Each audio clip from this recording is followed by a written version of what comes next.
Oke guys, assalamualaikum warahmatullahi wabarakatuh. Kembali lagi bersama saya Herudin ya di channel saya Rida Jaya Motor. Kali ini gue mau update lagi ke teman-teman untuk ini Mio Vino kasus overhead ya. Secara analisis blok masih bisa digunakan ya, permukaan blok masih halus, liner baretnya nggak terlalu banyak ya.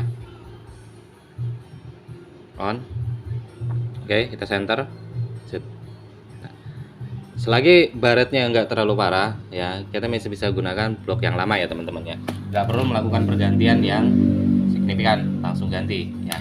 Kecuali kalau di sini sudah ada cowakan, di bagian permukaan atas ini sudah ada cowakan, baretnya juga sudah terlalu dalam, permukaan pengerasan dari sistem aluminiumnya juga sudah kurang ya, otomatis itu harus diganti ya.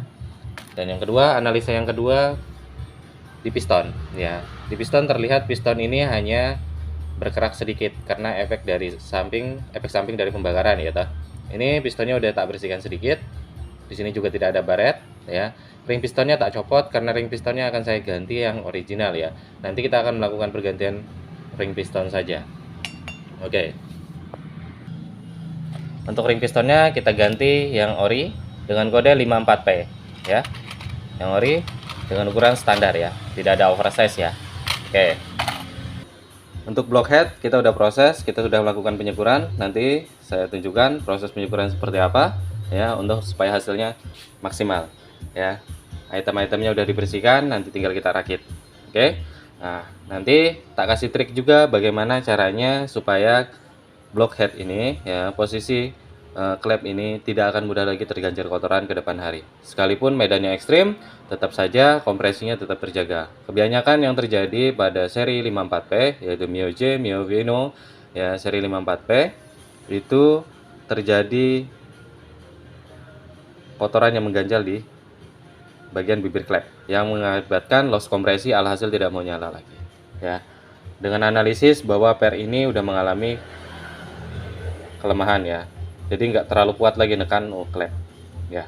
Oke, bagaimana kita cara ngatasinya ya, tanpa harus mengeluarkan budget yang besar, nggak perlu beli per yang racing ya. Kita masih menggunakan part-part standar, hanya kita akali, tapi cara ngakalinya metodenya standar dan aman ya, tidak akan menguras budget apalagi sampai overhead 2 kali. Oke, simak penjelasannya. Oke guys, kita siap rakit ya. Ya, usahakan permukaan dari blok ini bersih ya. Habis itu juga bekas kerak yang berada pada kubah dari silinder blok itu harus dibersihkan secara maksimal ya. Oke, kita mulai aja perakitannya. Kita mulai dari pemasangan seal clamp. Untuk seal clamp saran saya ke teman-teman, buat teman-teman pemula jangan menggunakan seal clamp yang KW ya. Itu nggak akan tahan ya. Ini sudah didesain untuk seri Yamaha agar seal clamp ini dapat bertahan terhadap suhu yang tinggi ya, tekanan tinggi ya. Kebanyakan habis turun mesin seal clampnya bocor, alhasil olinya cepat habis ya.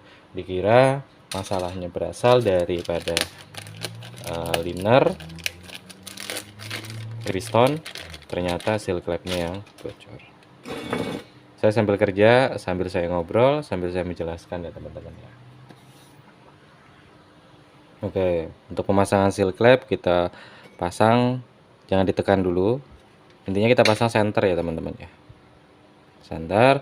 Terus kita menggunakan T8 ya, kita tekan pelan-pelan. Oke, jangan main pukul. Kalau main pukul entar permukaan dari sealnya atau karetnya dapat sobek ya, percuma ganti seal, ujung-ujungnya rusak ya. Itu tekniknya kalau untuk pasang seal ini. Oke, itu sudah rapat, baru kita pasang seal yang bagian satunya. Standby kan, usahakan rata. Oke, baru kita tekan.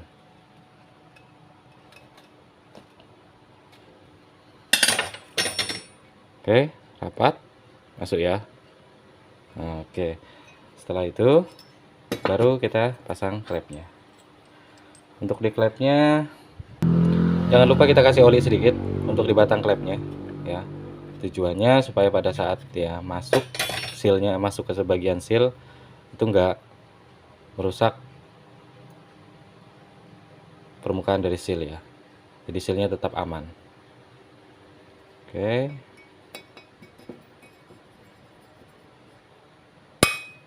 Oke. Oke. Setelah itu baru kita pasang pelapis bawah, ring pelapis bawah. Oke, sip. Kita pasang pernya, per klepnya. Kita pasang retainer cover klepnya.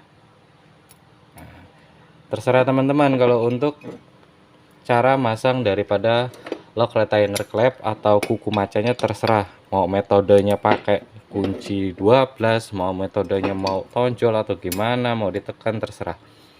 Tiap mekanik punya ciri khas masing-masing sendiri, teknik sendiri-sendiri. Tapi kalau saya lebih minimize menggunakan tracker valve ya, saya lebih enak menggunakan ini ya. Oke, ini locknya, sip, baru kita pasang.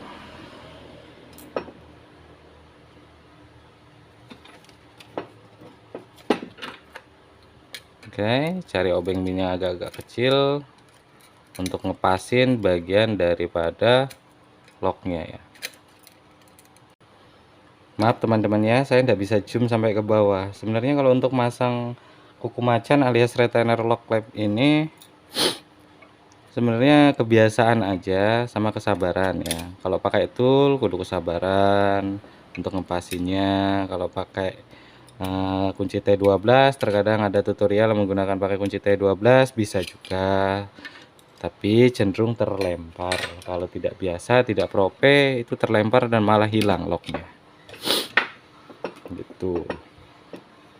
Kalau pakai ini insya Allah aman ya. Oke, udah terpasang ya, sip.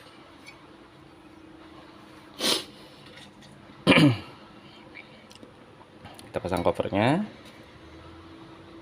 Oke, kita pasang pernya, cover penutup atas. Setelah itu kita trek kembali.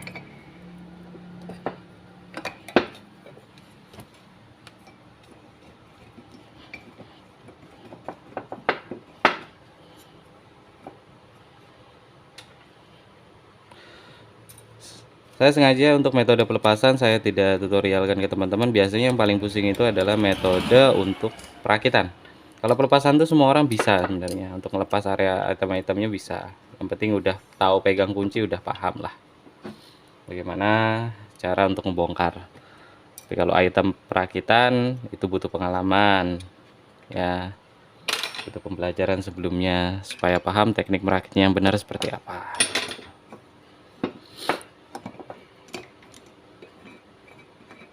Oke, udah terpasang ya teman-teman ya. Dua itemnya udah terpasang, udah aman. Setelah itu langkah selanjutnya itu kita pemasangan daripada noken as. Noken asnya kita kasih oli sedikit ya, karena tadi habis kita bersihkan menggunakan bensin ya. Habis itu yang di bagian dalamnya juga kita kasih oli sedikit ya. Olinya yang direkomendasikan bukan oli hitam ya teman-teman, oli bersih ya. Tapi siapa tahu ada yang nanya, bang kalau oli hitam boleh nggak? Ya, jangan juga dong.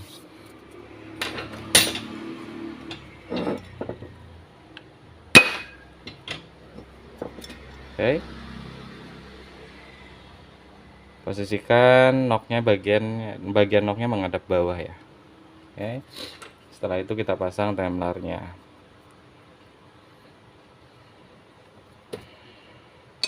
Oke, itu busingnya.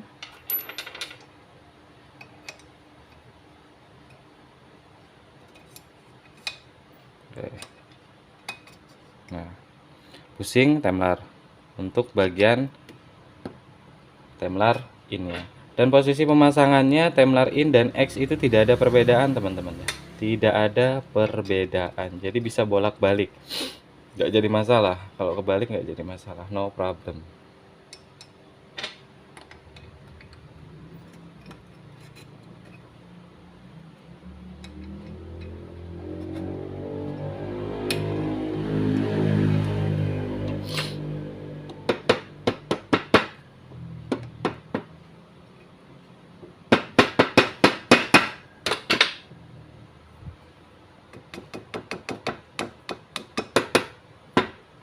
Oke, sudah.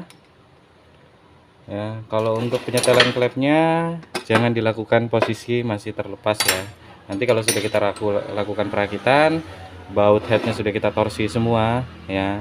Semua sudah kita torsi, sudah kita lakukan perakitan, barulah kita melakukan penyetelan klep. Karena pasti bahkan berubah. Di setel posisi seperti ini setelah perakitan itu akan berubah. Celah klep itu pasti akan berubah. Ya. Oke. Sampai di sini udah selesai. Kita masuk item untuk pemasangan ring piston ya teman-teman. Ini ring pistonnya kita pasang dulu.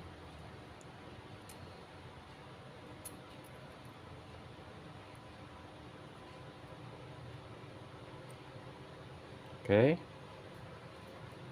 Kalau teknik pemasangan ring piston dari saya itu sistemnya nyilang teman-teman. Sistemnya nyilang. Ada teknik pemasangan yang silangnya seperti ini. Tapi kalau saya sistem pemasangannya seperti ini, tanda plus. Jadi untuk ring oilnya, ya, ring oil yang paling bawah, saya bentuk menyilang ujung pin ketemu dengan ujung pin.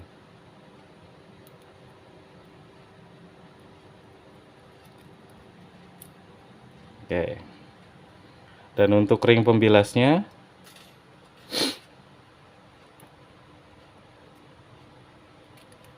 oke, ini di bagian atas. Dan untuk ring kompresinya ini di bagian bawah. Oke. Yang saya sering temukan begini, untuk pengalaman saya kalau sistemnya X seperti ini, apabila saya posisikan ring pembilas di sini, saya miringkan posisinya ya. Ya, sekitar kurang lebih 110 derajat ya. Kalau segini kan 90 derajat. 110 derajat saya miringkan seperti ini. Ini biasanya muter mindah. Ya. Akibat dari gaya dorong dari piston. Gaya dorong dari piston kan atas bawah ya. Posisi piston loncoknya atas bawah.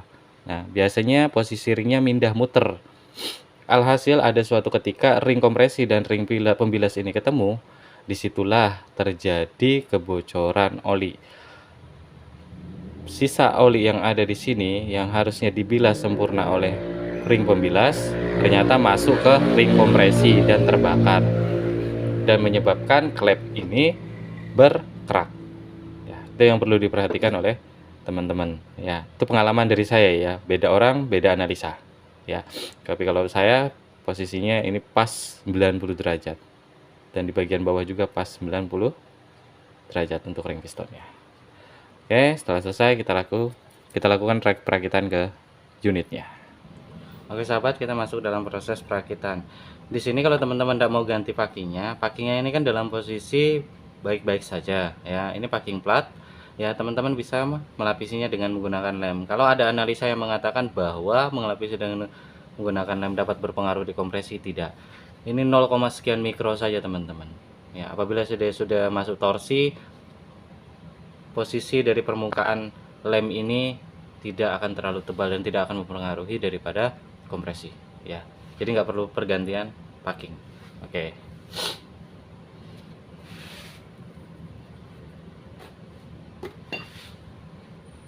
Oke, pistonnya kita pasang ya.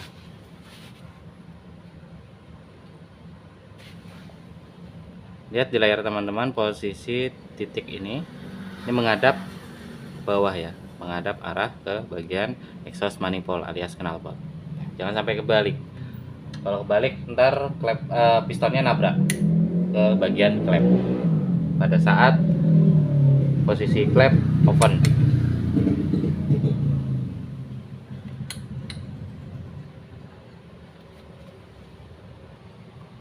Locknya jangan lupa dipasang.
Oke, ingat posisi bagian ringnya di bagian atas ya, ring pembilas sama ring kompresinya. Ya, berlawanan arah, pas lurus di bagian atas. Oke ya. Yang bawahnya kelihatan. Oke.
Karet tensionernya kita pasang.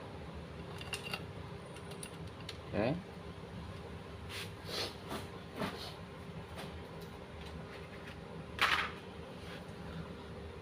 Kita pasang 2 boss blok.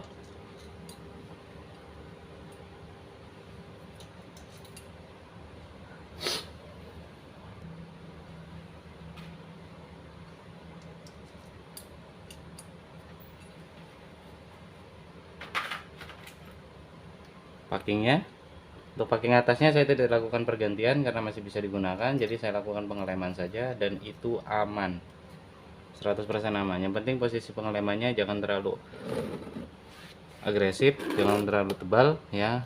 Lem yang saya gunakan juga lem merek Tribon ya, jadi kalau kena panas atau kena temperatur tinggi dia kuat, dia tidak akan meleleh.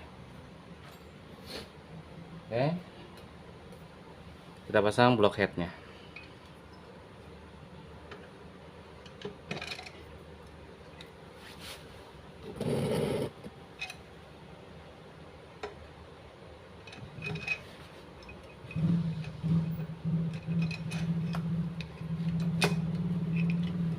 Clear. Oke. Cover atas, baut blok kita pasang.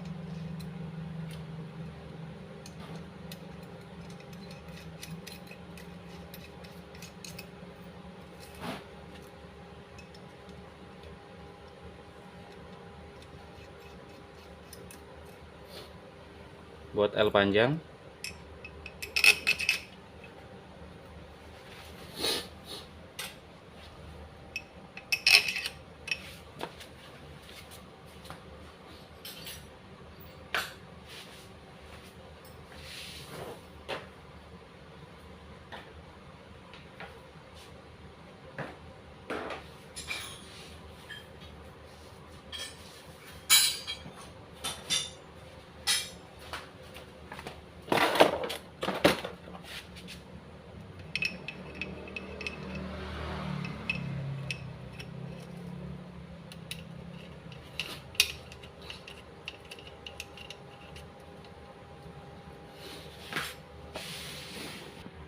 Oke, untuk pengencangan baut head saya menggunakan kunci torsi ya teman-teman. Saya setel di 25 Newton.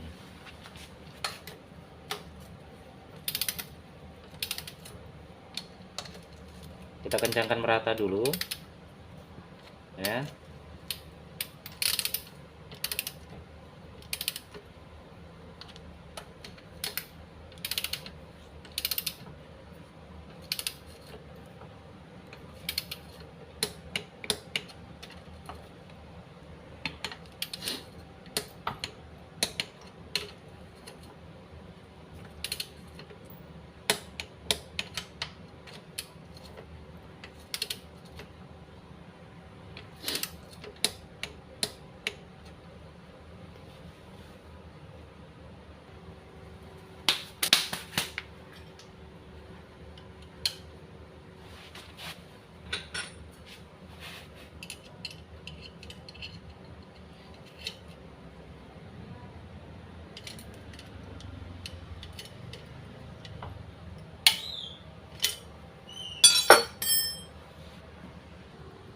Oke, kita posisikan magnetnya di top ya teman-teman ya.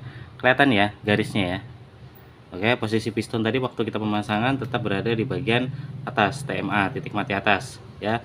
Kita paskan di bagian magnetnya agar tidak ada selisih daripada timing pengapiannya dan timing pembukaan klep in dan X nya. Oke, baru kita pasang gigi sentriknya.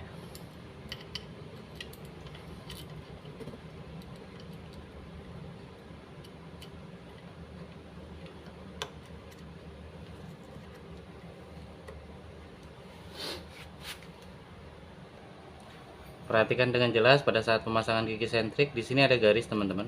Di belakang daripada gigi sentrik ini ada garis juga. Ini ya. Nah, ini harus center ya, betul-betul persis center. Jangan sampai selisih. Ya, perhatikan. Setelah ini center, selisih baru tidak selisih baru kita eratkan. Kita pasang bautnya.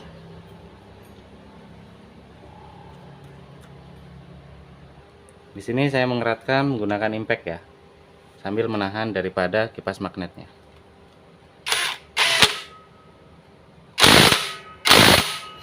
Cukup 2 kali jegrekan, jangan terlalu agresif, dikhawatirkan putus bautnya.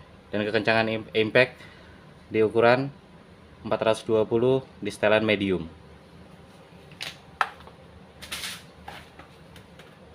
Setelah itu kita lakukan pemasangan bagian stud daripada rantai kampratnya.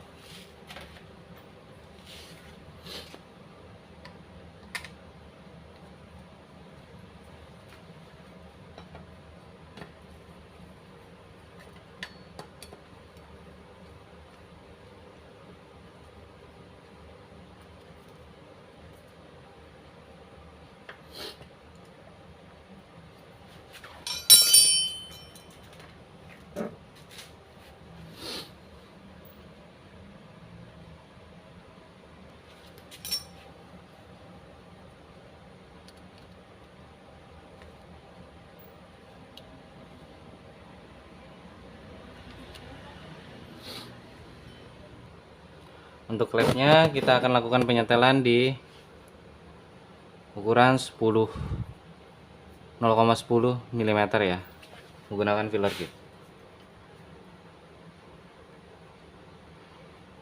Kalau ada teman-teman yang melakukan penyetelan klep dengan menggunakan perasaan, tidak menggunakan alat ukur, no problem. Kalau perasaannya bagus, hasilnya akan bagus ya, tidak disalahkan juga ya teman-teman. Oke, kita menggunakan kunci 8 pasring dan penahan klep ya. Oke, kita eratkan ya. Oke, seret-seret basah ya teman-teman ya. Oke, untuk bagian atasnya kita cek. Oke, ini longgar, kita kendorkan dulu.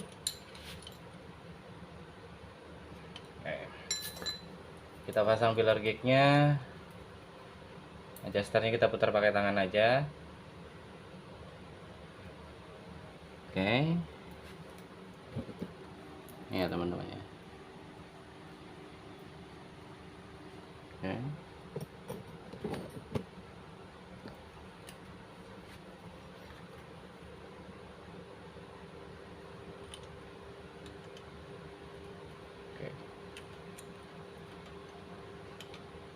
ini untuk menahan, dan pada saat kita mengeratkan baut umur 8 nya, adjusternya tidak akan berubah, jadi penyetelannya lebih mudah gitu loh. Oke, sip. Oke, setelah itu kita tutup, pasang cover dari headnya, mur dengan ukuran 10 ya.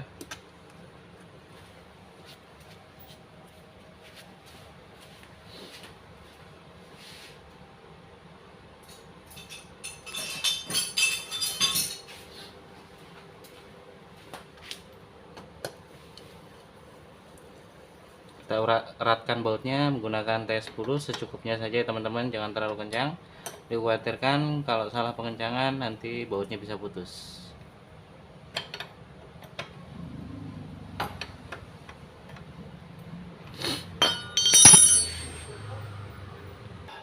Untuk selanjutnya saya percepat saja untuk pemasangan bagian cover-covernya ya, nggak perlu saya detailkan karena untuk engine udah selesai, udah clear. Ini tinggal naik ke motornya saja, kita rakit bagian perkabelannya, bagian kelistrikannya dan sensor-sensornya ya, baru kita inline.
Oke brother, ini udah selesai dirakit. Maaf untuk view perakitannya saya tidak kasih lihat ya, karena saya ngerakit sendiri jadi posisinya sulit sambil kamera ya. Intinya perakitan sebelumnya itu yang penting diikuti step by step, setelah hasilnya akan maksimal ya. Kalau untuk perakitan di bagian throttle body injeksi, nanti saya kasih deskripsi di bawah analisanya apabila teman-teman memiliki kekurangan di bagian sistem injeksi, ada kerusakan atau apa. Nanti takutnya habis turun mesin malah nggak nyala, berarti ada kekurangan di bagian sistem di injeksinya, di throttle bodinya, injektornya apa, atau fuel pumpnya, atau juga sensor max ya. Oke, kita tes dulu. Kunci kontak on. Oke, normal ya. Sip. Sekali lagi. Oke. Oke.